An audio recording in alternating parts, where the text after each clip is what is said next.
Let us explore what a meditation expert revealed about ancient sitting secrets.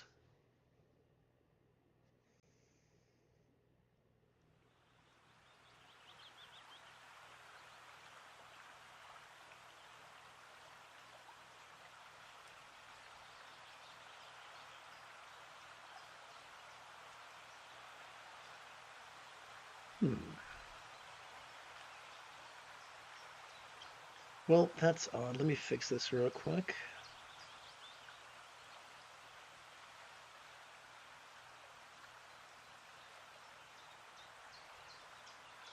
That's a little bit better. As is that. Okay. Whoops, that's a mistake. Let's go over here. Make sure this is set correctly. Okay. One more time.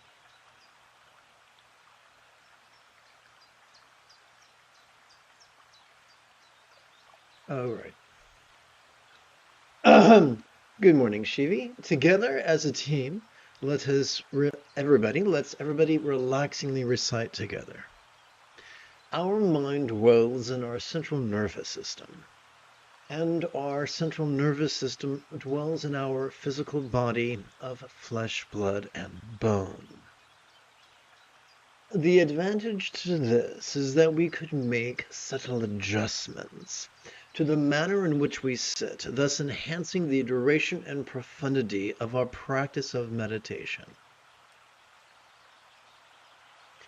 The Mahasiddhas, or great Buddhist yogis of India and Tibet, organized the sitting instructions in an outline known as the 7-point posture of Varochana.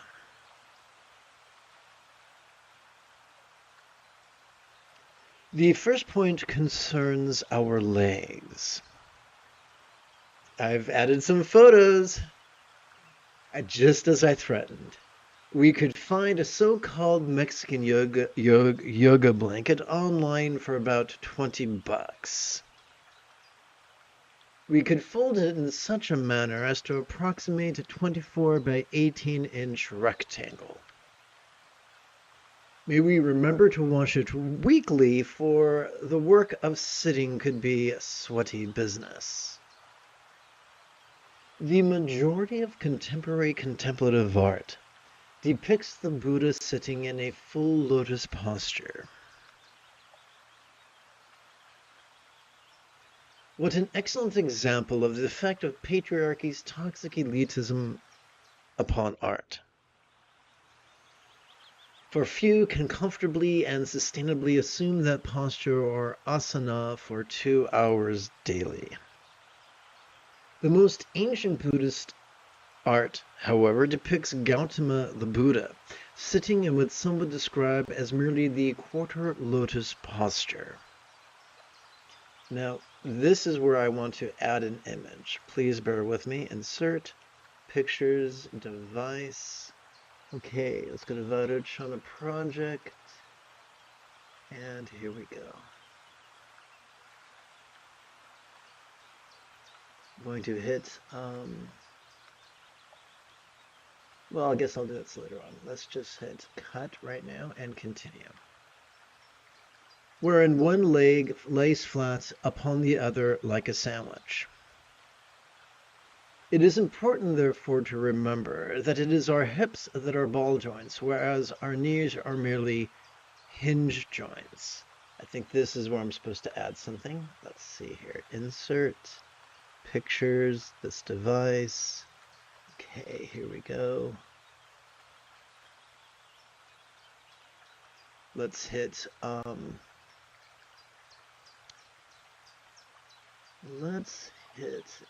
wrap text behind text.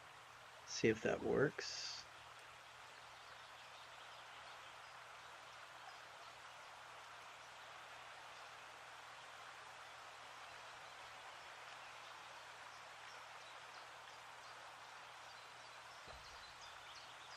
Let's see if this fits on the screen. It does. So let's go like this and try again.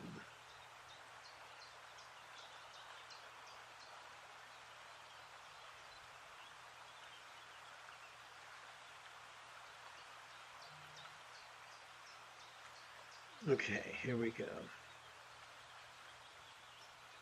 Let's hit paste, home, paste. Let's hit wrap text, behind text, and adjust.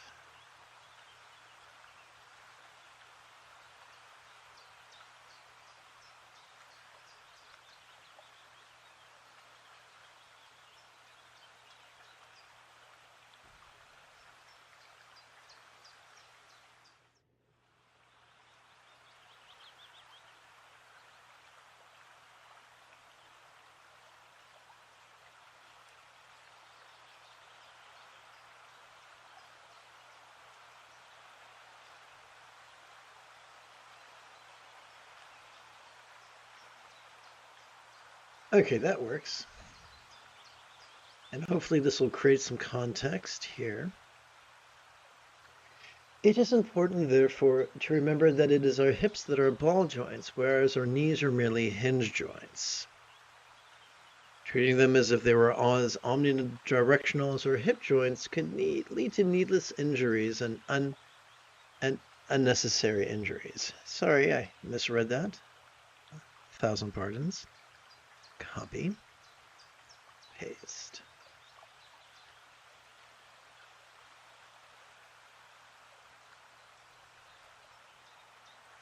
So let's see if this fits.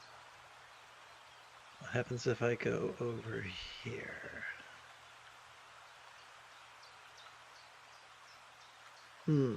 That did not work.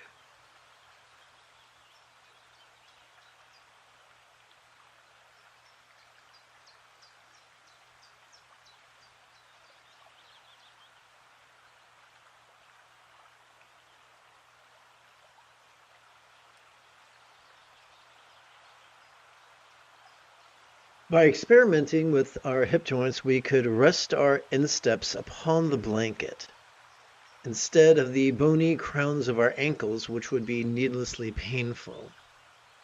Now, I'm supposed to insert something here, so allow me to hit Insert and Pictures and Device, and one of these.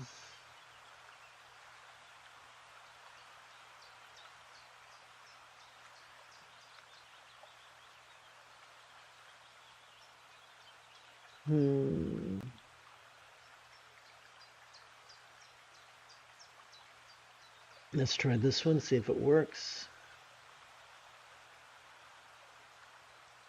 Let's hit wrap text, behind text, scroll, and adjust.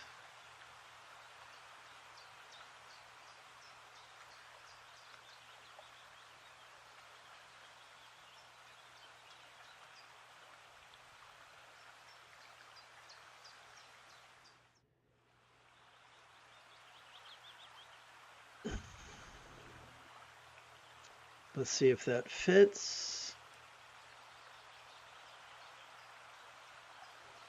By experimenting with our hip joints, we could rest our insteps upon the blanket instead of the bony crowns of our ankles, which would be needlessly painful. After a lifetime of sitting in chairs, the quarter lotus pose could feel like an impossibility. May we therefore remember not to force the posture. Now let's see if I can paste this here. Nope, that's the wrong one. Let's go over here. 1, 2, 3, 4. Copy. 1, 2, 3, 4. Paste.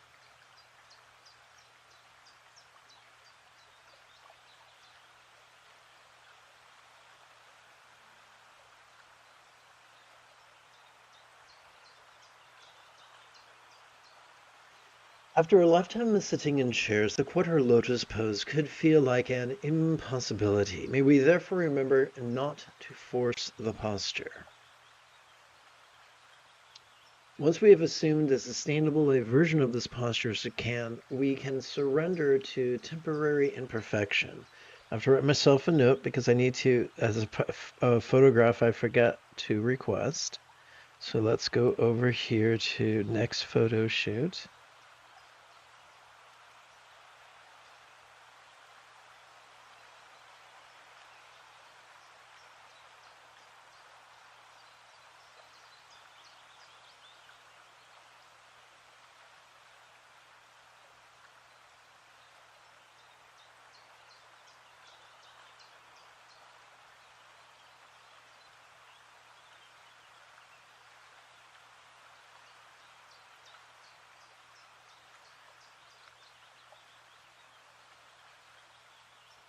Okay.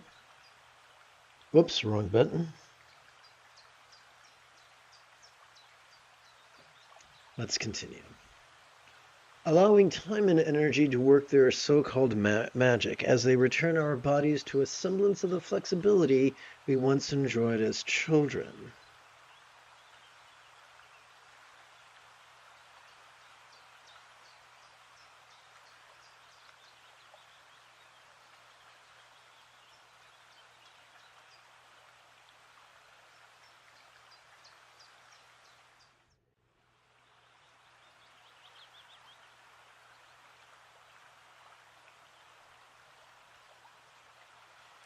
Many find that by setting a circular meditation cushion or zafu upon their folded yoga blanket and resting one's tush upon it,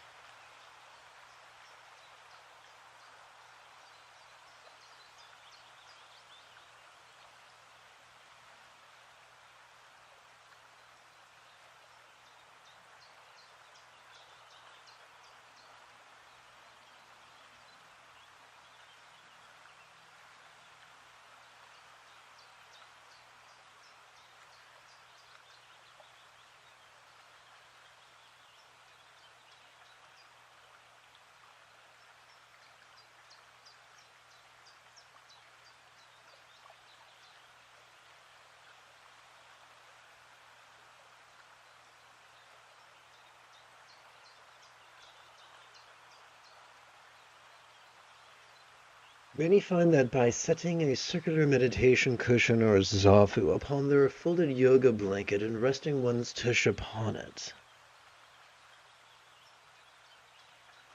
enhances both the short-term comfort as well as the long-term endurance of our sitting. We could find a zafu online for about $50.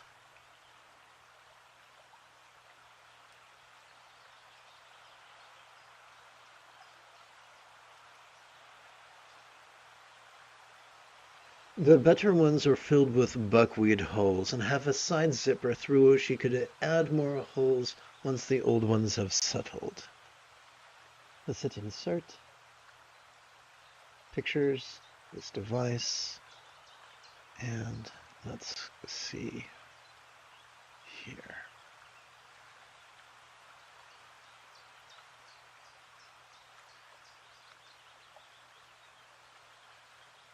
Let's hit wrap text, behind text. Here we go. Look at this big old double chin, big old belly.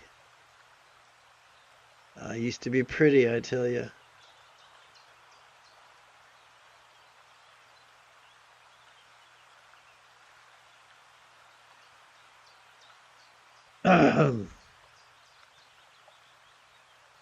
And let's add another photograph. Let's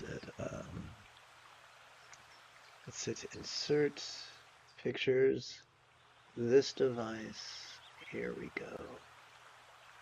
And we're going to hit wrap text, behind text. And here we go.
If you have trouble seeing the side zipper on the Zafu, please let me know either way if you can make out the side zipper on the side of the Zafu in the chat window, if you please.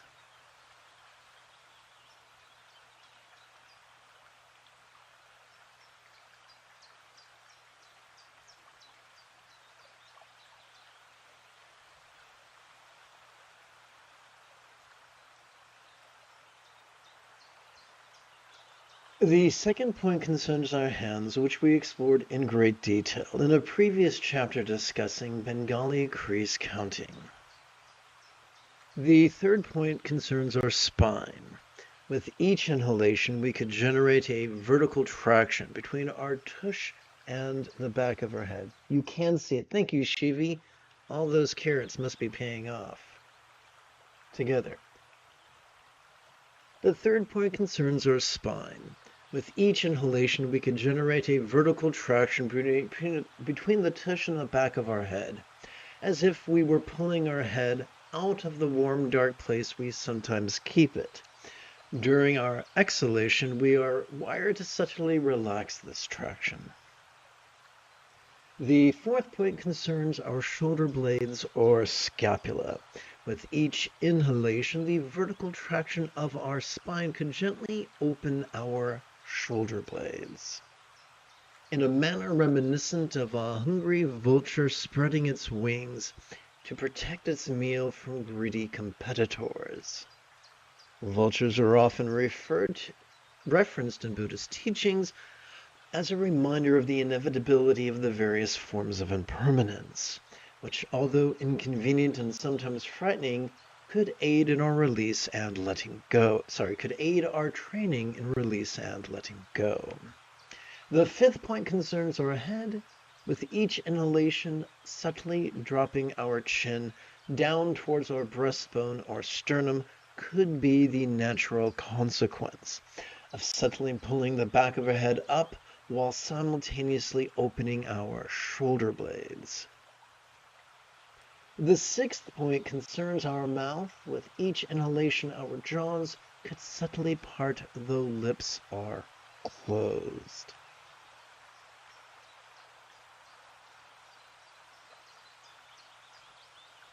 Just like the Go-Go song. If you're an old guy, you may remember that from the early 80s. And a subtle smile could start at the corner of our lips, ascend through the apples of our cheeks, and perch upon the crow's feet of our eyes. As the tip of our tongue gingerly touches the roof of our mouth just behind our incisors.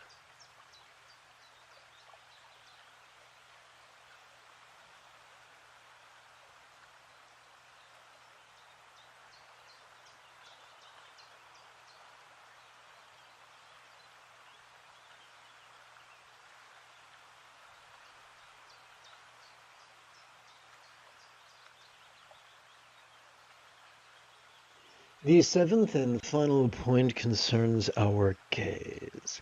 Although some insist there are supernatural benefits to be had from staring at either the sky, the horizon, or even the tip of our nose. Our inhalation's kinesiological momentum of spinal traction, scapula opening, and chin dropping strongly infer that pointing our face down towards the floor or earth at a place about 1 or 2 meters before us is most sustainable. Some squeeze their eyes tightly closed, some open wide their eyes as if in surprise, some hold their eyes at half-mast, while some gently close their eyes. May we exercise the courage to experiment and listen to our body's ever-changing needs. Yes, this 7-point posture of Vairocana could feel overwhelming. May we therefore give ourselves permission to have a learning curve and allow the upward organization of the 7 points of legs, spine, shoulder blades, head, mouth, and gaze.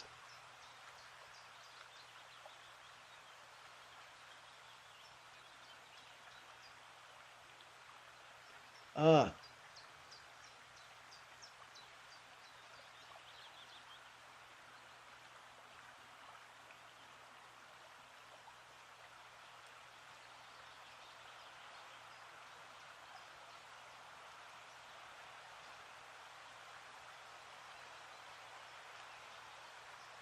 and allow the upward organization of the 7 points of legs, spine, hands, shoulder blades, head, mouth, and gaze to gently and organically guide us with each inhalation. Doing so, we cannot help but relish each exhalation's subtle release. Like the archetype of Gautama, the Buddha, may we too practice mindfulness and meditation.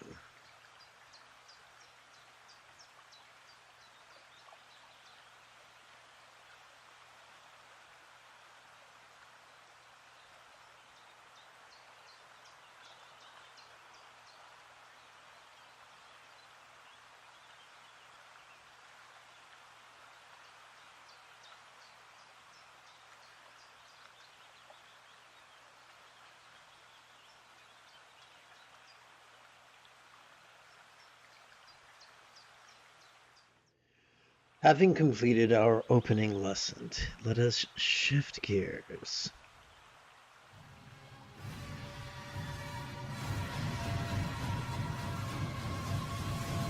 It is General Leia Organa's Saturday morning. Come, let us meditate like a Jedi after approximately 30 seconds of housekeeping. This is Lama Jigme Gyatso of the Buddha Joy Meditation School. For more than 30 years, I have harnessed my autistic special interests and my ADHD hyper focus to spend about 8 hours a day, almost every day, studying, practicing, mastering, and reverse engineering the teachings and techniques of each school of meditation so that I can become your nerdy, neurodivergent guide to nirvana.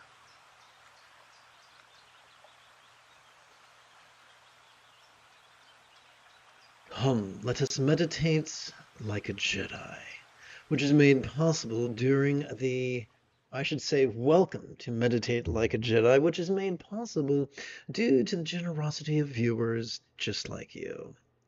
And now, let us turn at long last to the meditation text. I should say the latest iteration of the meditation text. Please recite with me. Whatever comes, may all beings notice, relax, and flow. Whatever stays, may all beings notice, relax, and flow. Whatever goes, may all beings notice, relax, and flow.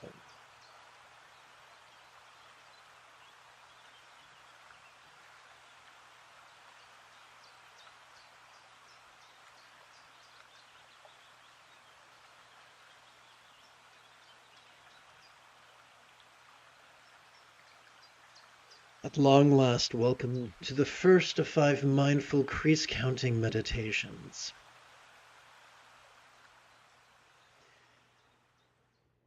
By resting the great knuckle at the base of our right index finger upon the tip of our left index finger, palms up in our lap.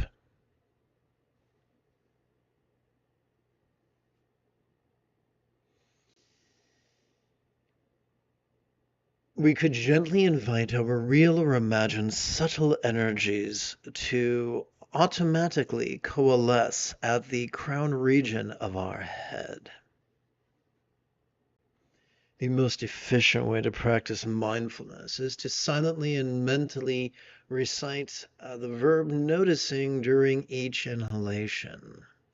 Because during each inhalation, whether we know it or not, we are already wired to notice vulnerably, passively, viscerally, randomly, and fleetingly mind's antics of perception, emotion, intention, cognition, recollection, and imagination. The most efficient way to practice meditation is to simply relax as best we can towards that end, to silently and mentally recite the verb relaxing during each exhalation. Now, the moment you have a specific question about Buddhist recitation, meditation, or philosophy, do not hesitate to type your question in great detail in the chat window.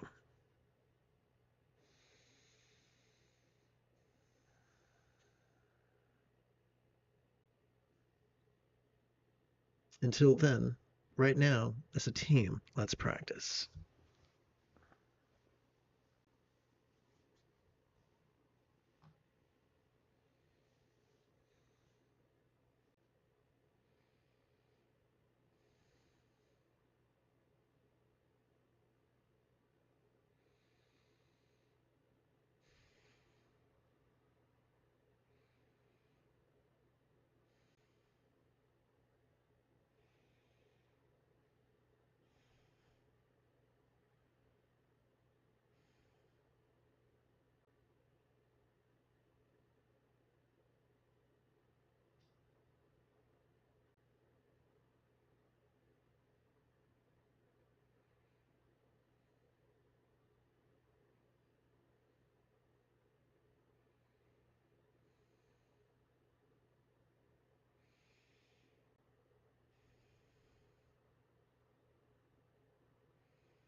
Let's try this again.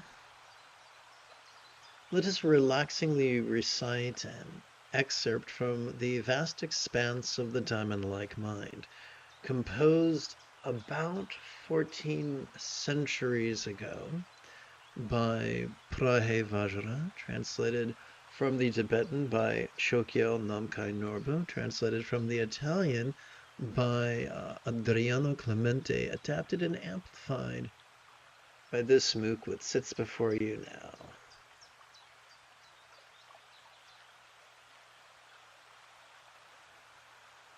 Together.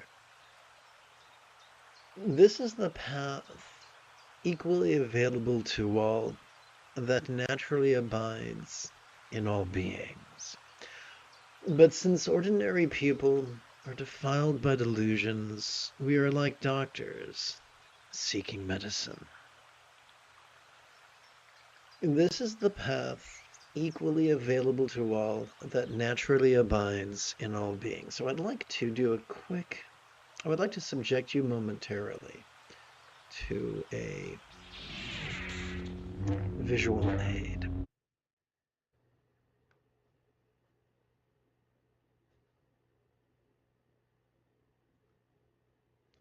That's weird. That did not work well at all. Okay, let's try this again. Control.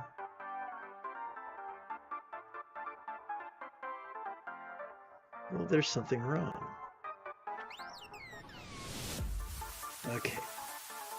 Well, that was definitely exciting, and now the display is gone kaflooey.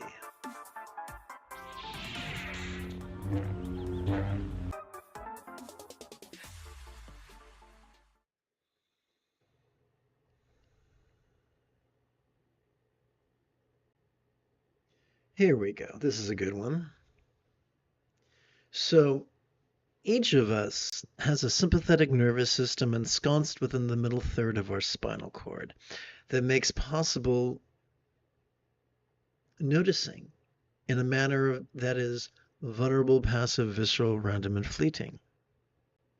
Each of us has a parasympathetic nervous system ensconced within the lower third and upper third of our spinal cord that makes possible the physical relaxation and mental release of meditation. By training with these at least once every 12 hours or so, we stimulate our anterior cingulate gyrus, which functions as the hub of our mirror neurons, the seat of empathy, the root of both compassion and love. And so through the simple practice of mindfulness and meditation, we access the three pillars of our Buddha nature: mindfulness, meditation, and empathy. What I'd like to do now is scamper back to our practice text, or our chanting text, as the case may be. Let's continue. But since ordinary people are defiled by delusions, we are like doctors seeking medicine. Our delusions is things like well, let's go back. Let's take a look at those delusions. Let's return to page 5.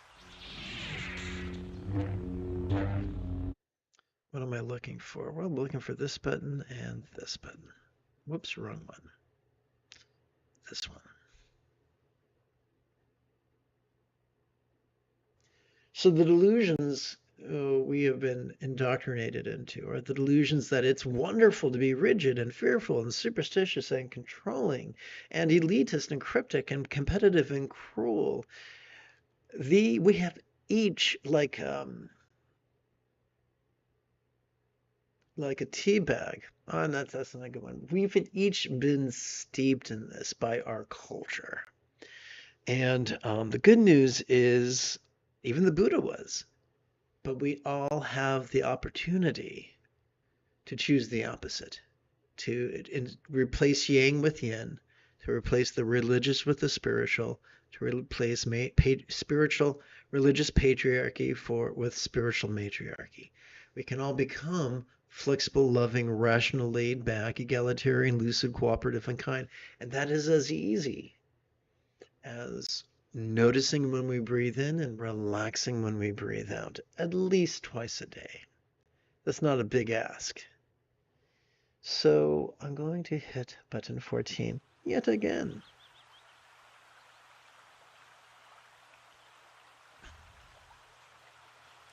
Here we go.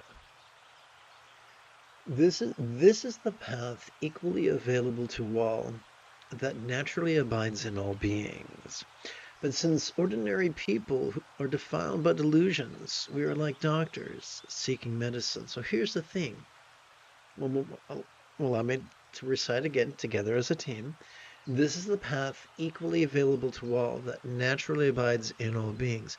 Whether beings are kind or cruel, whether beings are wise or foolish, whether beings are clever or stupid, whether beings are loving or racist or sexist or speciesist or homophobic or transphobic, all have the potential to wake up. Whether they are truthful or deceitful, they can still wake up. Together. But since ordinary people are defiled by delusions, we are like doctors seeking medicine.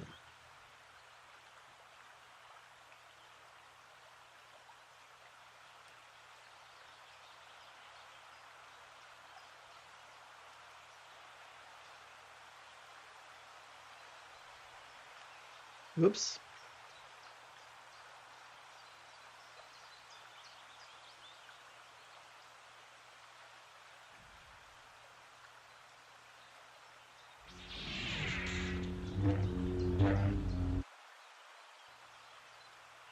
Whoops, I'm all over the place. Here we go. Going for this button right here.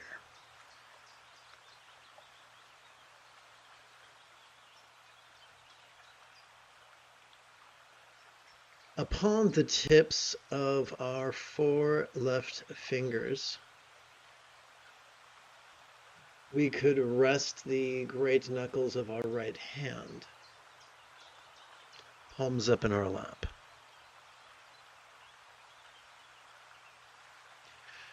Doing so could gently invite our real or imagined subtle energies to automatically coalesce at the region of our throat that feels as if it tightens just before we cry.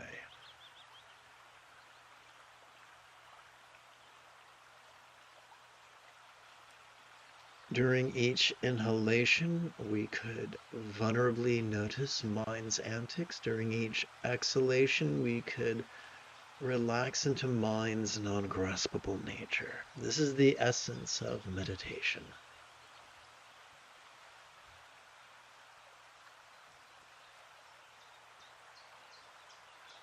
The key to the Buddha's Eightfold Path.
Together, let us relaxingly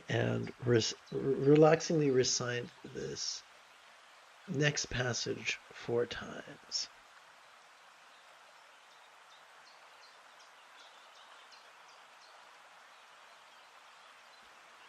In the domain of understanding is total bliss. That itself is like a Buddha's real or imagined, utterly pure land, or vati. When light coalesces from all sides, the 4 directions, the intermediate ones, and those above and below are produced. One moment. Okay. In the domain of understanding is total bliss. That itself is like a Buddha's real or imagined, utterly pure land, or vati. All complex life forms on this planet have evolved to think symbolically. Therefore, it should not surprise us that archetypes are found in every spiritual tradition. And sadly, according to Sturgeon's law, the majority will take them quite literally and make offerings and bow to them, whereas the insightful will use them merely as teaching aids. So much so the idea of a Buddha's paradise or pure land or vati. Every time we relax into our exhalation, we drink or sip of bliss. It's great because the bliss we get as we relax into our exhalation is not habit forming. It's not going to make us junkies. It's not going to make us addicts. You know, we don't have to risk a jail sentence to use it. We don't have to sacrifice our health.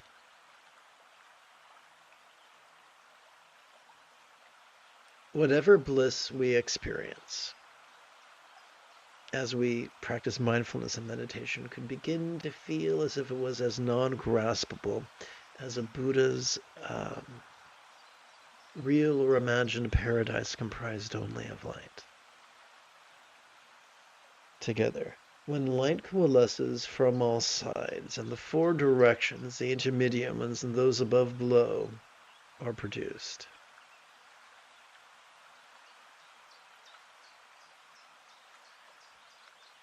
Every time we inhale, the air coalesces in our lungs.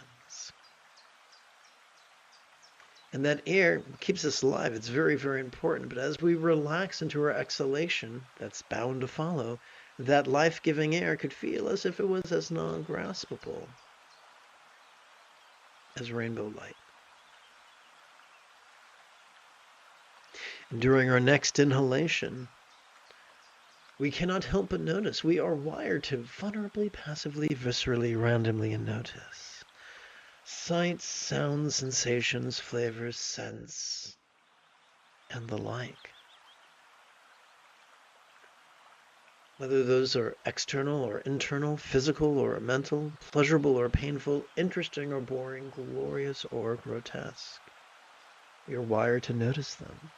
And the key to the spiritual path is to notice, exercise the courage of vulnerability. Most guys would rather take a punch to the nose than be vulnerable with their heart. But it's that type of heart-centered vulnerability that is required to master the path in as little as 7 days together. In the domain of understanding is total bliss, that itself is like a Buddha's real or imagined, utterly pure land or vati.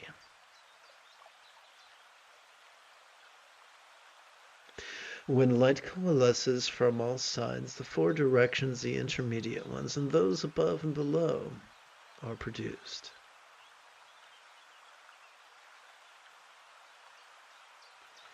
In the domain of understanding is total bliss, that itself is like a Buddha's real or imagined, utterly pure land or vati.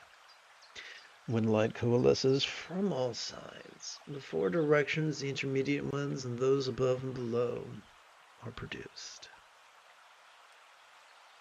There are some dangerous people who insist that if you experience a dangerous circumstance, a violent circumstance, well, that's your fault. You manifested it. But previous passages warned us against the folly of believing in the myth of punitive karma.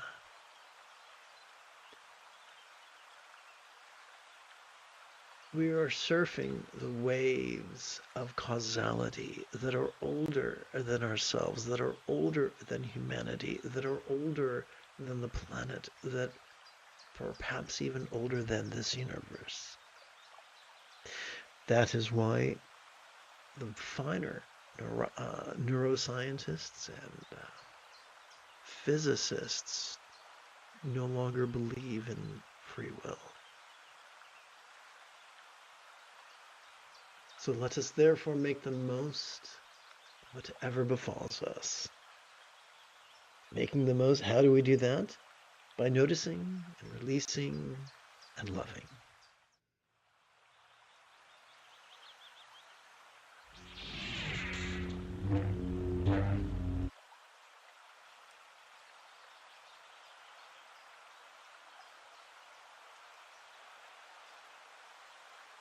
Upon the tip of our left middle finger, may we rest the great knuckle of our right hand, palms up in our lap.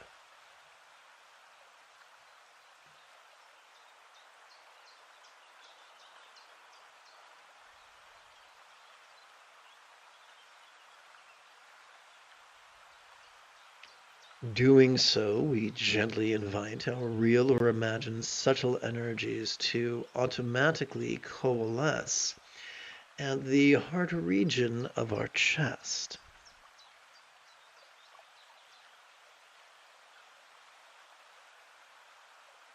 The easiest way to practice mindfulness is to silently and mentally recite the verb noticing during each inhalation. The easiest way to practice meditation is to silently and mentally recite the verb relaxing during each exhalation.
Together, let us relaxingly recite.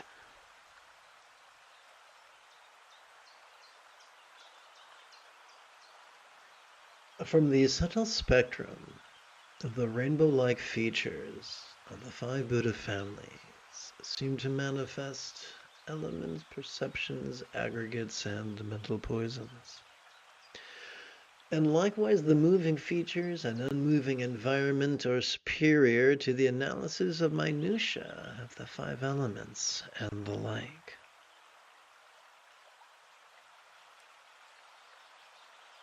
From the subtle spectrum of the rainbow-like features of the five Buddha families seem to manifest elements, perceptions, aggregates, and mental poisons. There's a lot to unpack here. Every time we breathe in, we perceive.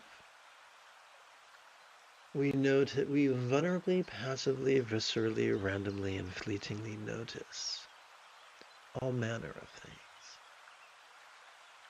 Let's explore that right now. So, there's something called the five Buddha families, or the five Buddhas. And they exist simply as a fun way of organizing phenomena. We shouldn't take them too seriously. Whatever five Buddha families we think are terribly real as we breathe in, as we relax into our exhalation, they could feel as if they were as non-graspable as rainbows.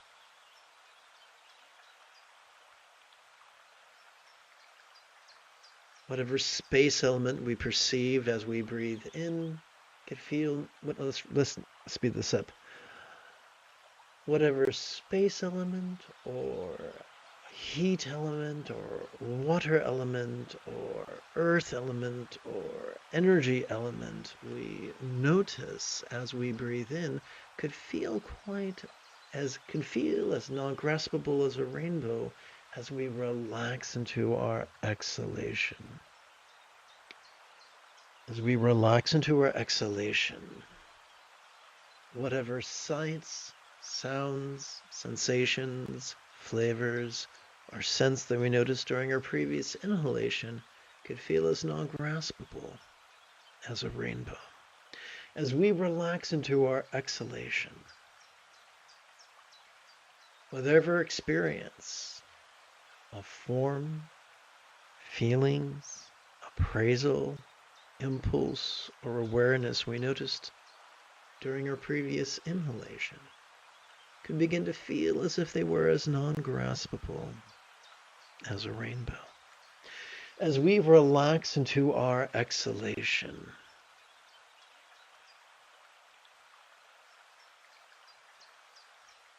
whatever hate or greed or befuddlement or jealousy or pride we noticed during our previous inhalation could feel as if it was as non-graspable as a rainbow.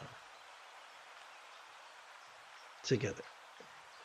And likewise, the moving features and unmoving environment are superior to the analysis of minutiae of the five elements and the like. There is this myth that the more complicated and difficult something is, the better it is. But we're being reminded that's not the case. Simply noticing as we breathe in, vulnerably, passively, viscerally, randomly, and fleetingly, and then relaxing as we exhale. And to do this passively and randomly is the most efficient way to master the Buddha's path. Regardless of what we notice is relatively stable or relatively unstable. Together. From the subtle spectrum of the rainbow-like features of the five Buddha families seem to manifest elements, perceptions, aggregates, and mental poisons.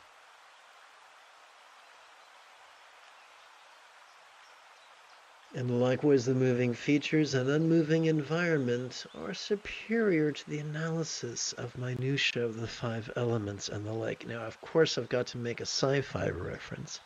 Back in the 60s, there was George Pal produced a version of the Time Machine.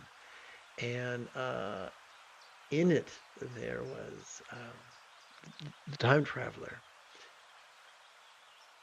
was watching people dressing and undressing a mannequin over the weeks. And it progressed faster and faster and faster to the laughter of the audience.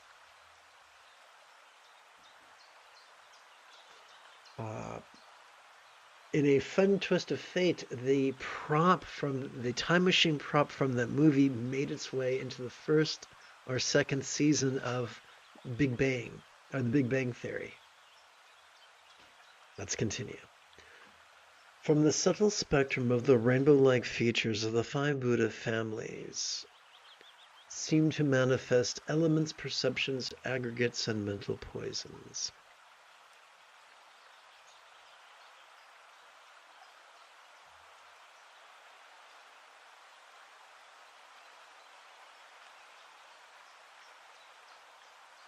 And likewise, the moving features and unmoving environment are superior to the analysis of the minutiae of the five elements and the like.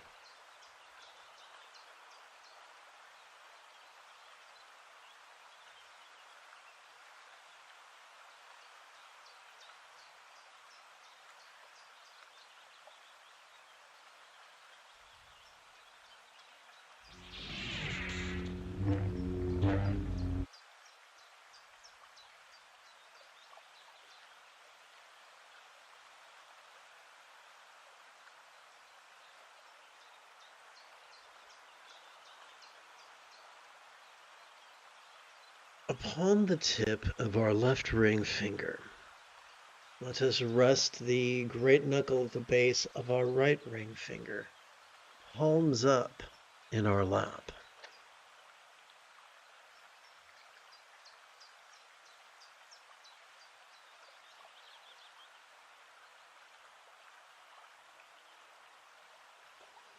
Doing so could gently invite our real or imagined subtle energies to automatically coalesce at the navel region of our mid-abdomen.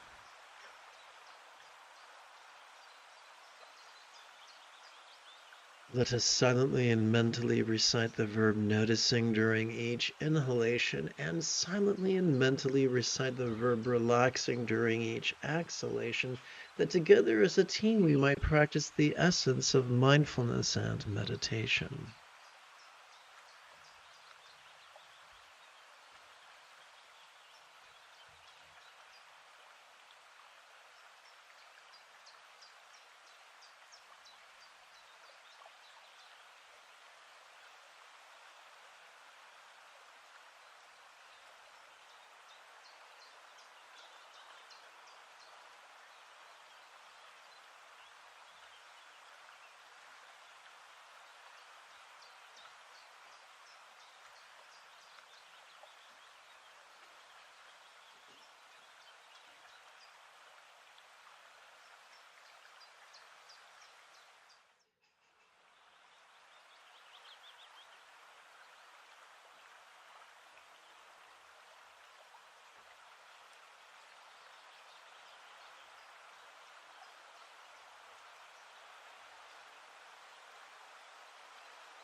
We come now to the final recitation, a relaxing recitation of this morning's live stream. So by all means, let's do our best to make the most of it.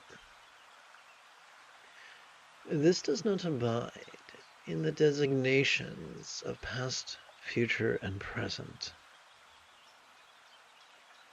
Understanding that this has no arising or ceasing, and is the integration of the three times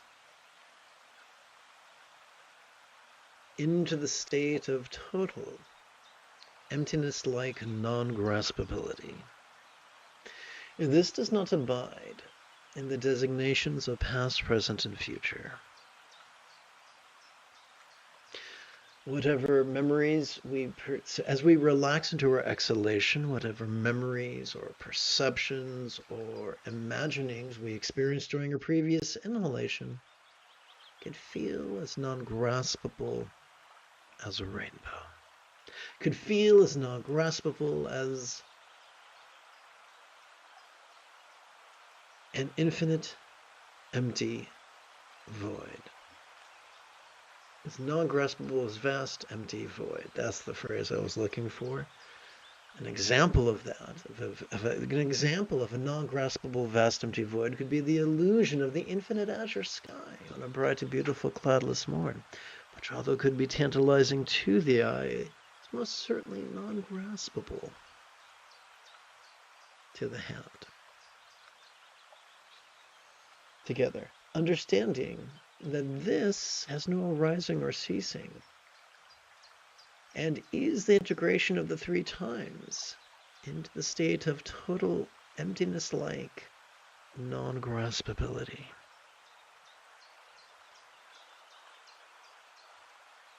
As we relax into our exhalation, whatever this we noticed during our previous inhalation, whatever arising we might have experienced during our previous inhalation could feel non-graspable during our exhalation. Whatever cessation we might have noticed during our previous inhalation could feel non-graspable during our exhalation.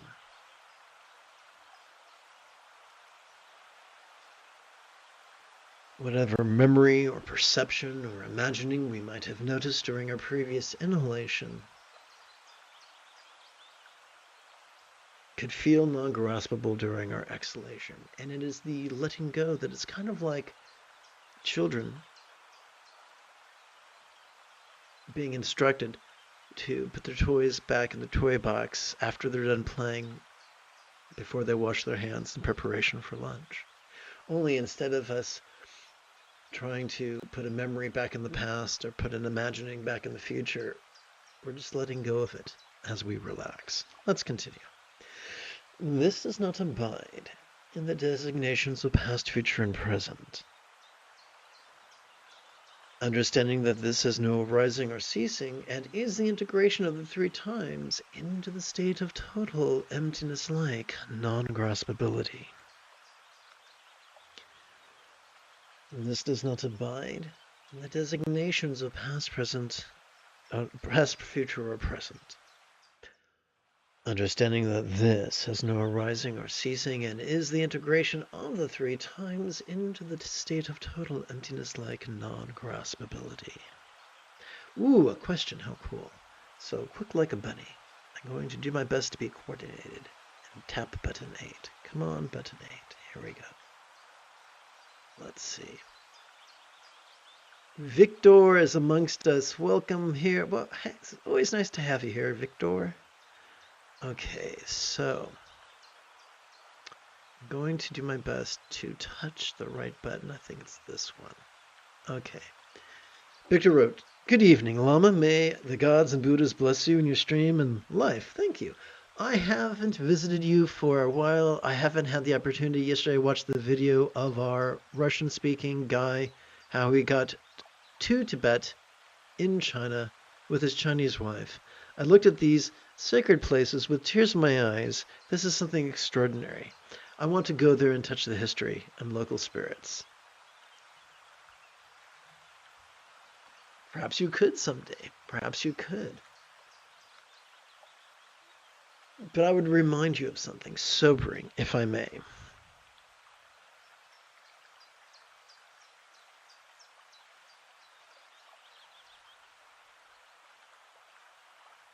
That's okay. I'm still going to share something.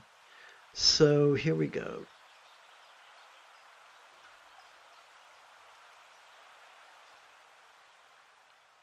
Tibet is splendid, and some of my favorite. I have been benefited greatly from teachers who were raised in Tibet, and I'm very grateful for the practice and scholarly as well as yogic traditions in Tibet. But when Vimalakirti and Padmasambhava and eventually Mipam, not Mipam, but Marpa and Atisha brought numerous teachings to Tibet. They did not bring them to a vacuum. They brought them to a place that already had a religion called Bon. And Bon, in ancient Bon, was basically a shamanistic tradition. Shamanistic traditions can be found in every populated continent, including India. And so every time Buddhism degenerated in India, it was because it was blended with shamanism. Nothing wrong with shamanism. It's just different than Buddhism. It's kind of like dessert. There's nothing wrong with dessert. There's nothing wrong with having a salad. But few people would find it delicious to have dessert blended into their salad. Yeah, and they typically want them in two different dishes. So there are locals. So if there is such a thing as local spirits, then they would exist everywhere.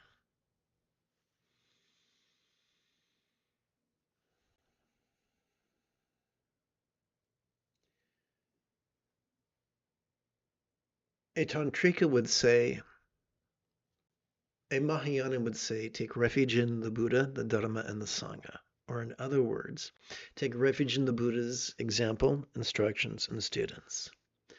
Some Tantrikas might also say, take refuge in the Lama, Yadam, and Khandro. Take refuge in the, not literally the teacher, the archetype, and one's tantric partner. Those are metaphors for the Buddha's view, meditation, and kindness practices. Um, Many people take refuge in local spirits. It's not unique to Tibet. Many places in Asia, you will find Buddhists making offerings to the local spirits or the hungry ghosts or both. But according to the Buddha and the greatest luminaries, including Prahe Vajra of the Swat Valley and Yongjie Xuanzhui of China, as well as Patrul Rinpoche of Tibet. The greatest offerings we can make, the greatest object of offering is our teacher. And the best offering we can give our teacher is simply the enthusiastic applications of his or her instructions on mindfulness, meditation, and love.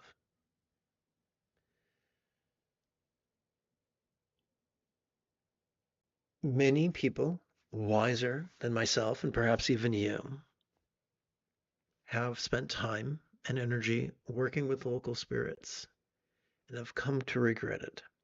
Not because the spirits were inherently good or bad, but because the very act of making offerings to a spirit with an intention is going to pull us deeper into the fundamental duality of pushing and pulling or dread and desire. But that's just my perspective.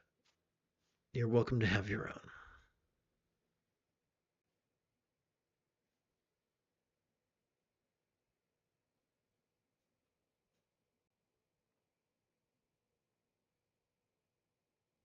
Okay, so Perhaps what you saw. So you saw a vision during your dream and you remembered it, which is fun. That dream might be phantasmagoric, it may be literal, or it may be metaphoric. You don't have to figure that out.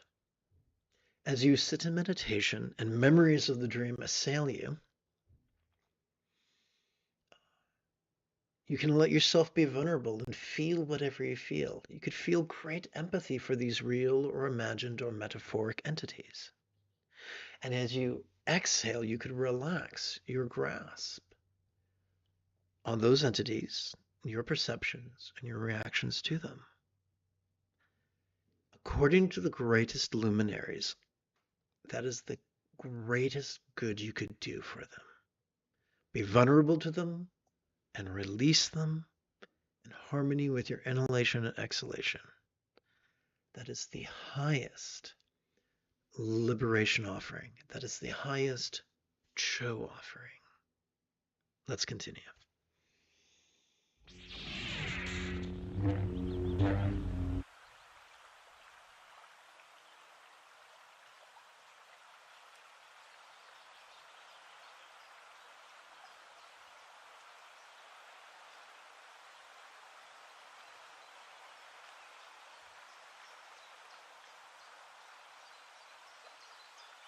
Upon the tip of our left little finger, let us rest the great knuckle at the base of our right little finger, palms up in our lap.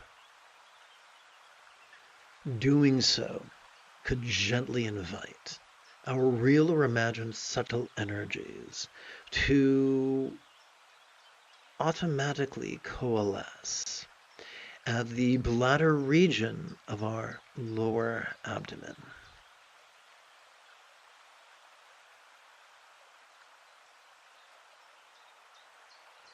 So you asked a very good question, Victor, and here's the funny thing.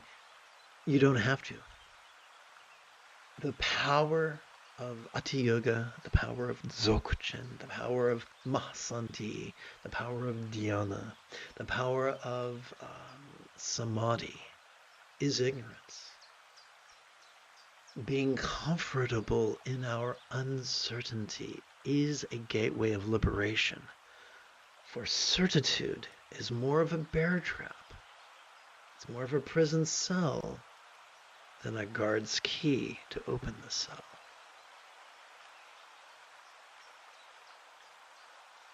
So whatever confusion or certitude we perceive while silently and mentally reciting, noticing during our inhalation, we can mentally release as silently and mentally we recite the three-syllable verb, silently and mentally recite the three-syllable verb relaxing during each exhalation.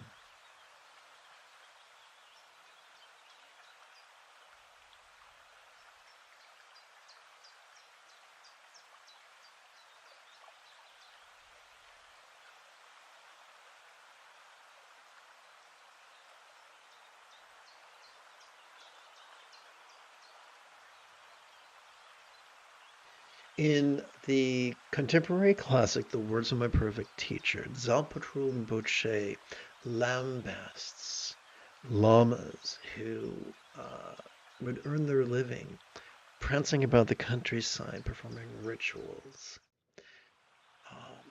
He insisted that the greatest good he could do for anybody, any lama or practitioner could do for anybody, is to simply practice the essence of the teachings while being vulnerable to their needs.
You have taken your first step into a much larger world. If you feel that I have earned it, you could give this live stream a thumbs up and even help support this channel. In approximately 8.5 hours, I would very much like to return to lead today's evening meditation class and group practice. And if you are as geeky as me, may the Force be with you always.